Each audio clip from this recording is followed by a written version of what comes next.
மாற்ற மாதிரி சர்ச்சை முடிஞ்ச உடனே பார்க்கணும். நம்ம இருதயத்தில் கேட்ட வசனம் எல்லாம் வீட்டில் தூரம் மூட்டை கட்டி வச்சுட்டு நம்ம ஒரு பாச ஆரம்பிச்சிடுறது. அப்போ எங்க விசுவாசம் வரும்? அப்போ எங்க பிள்ளைங்களை நல்லா படிக்க வைக்க முடியும்?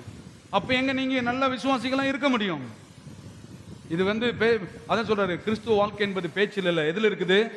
வெள்ளத்தில், செய்வதிலே, வாழ்வதிலே, நடந்து காட்டுவதில் இருக்கிறது.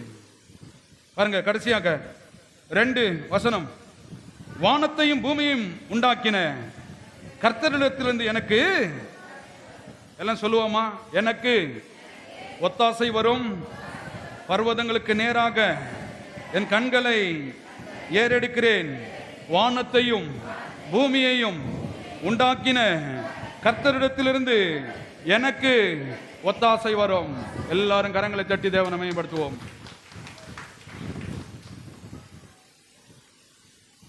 எப்படி பைபிள் வச்சிருக்காங்க, ஆனா இதெல்லாம் தெரியுமான்னு கேட்டு பாருங்க. நாங்க 20 வருஷமா கோயிலுக்கு பாருங்க ஐயா, சரி ஏதாவது தெரியுமான்னு கேட்டு பாருங்க.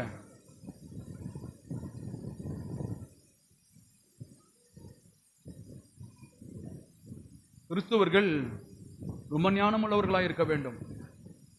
தேவனுடைய வார்த்தையை எங்க போனாலும் பாருங்க, என் மூலமாய் ஒவ்வொரு நிமிஷமும் அவர் மகிமைப்பட வேண்டும். பிசாசு மகிமைப்பட்ட விடக்கூடாது என்பதிலே உறுதியா இருக்க வேண்டும். இல்லை என்பதை மறுக்க வேண்டும். ஏழ்மைத்தனத்தை வெறுக்க வேண்டும். பாவத்தை வெறுக்க வேண்டும்.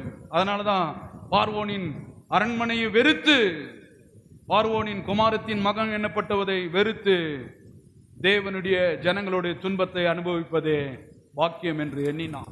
இந்த உலகத்தில் தான் இருக்கிறோம், ஆனா நம்ம இந்த உலகத்தான் அல்ல. கவனிங்க, நம்முடைய பேச்சு, நம்முடைய நடக்கைகள் எல்லாம் பரலோகத்தின் தேவனை சார்ந்து இருக்க வேண்டும். அதுதான் மோசே செய்த காரியங்கள். அடுத்தது பாருங்க, அடுத்த வாரம் நான் தொடர்றேன். இந்த காரியங்களை பார்த்துட்டு கடந்து போயிடுவோம். சாத்ராக் மேசாக்கு இந்த கதையை எத்தனை பேர் கேட்டிருக்கீங்களா? கவனிங்க, பிரச்சனைகள் தீ போல அதிகரித்தாலும், 7 மடங்கு பிசாசு இன்னும் பிரச்சனைகளை கூட்டினாலும், தேவனுடைய வல்லமை என்ன என்பதை காண்பிக்கக்கூடிய நேரங்களை தேவன் கொடுப்பார்.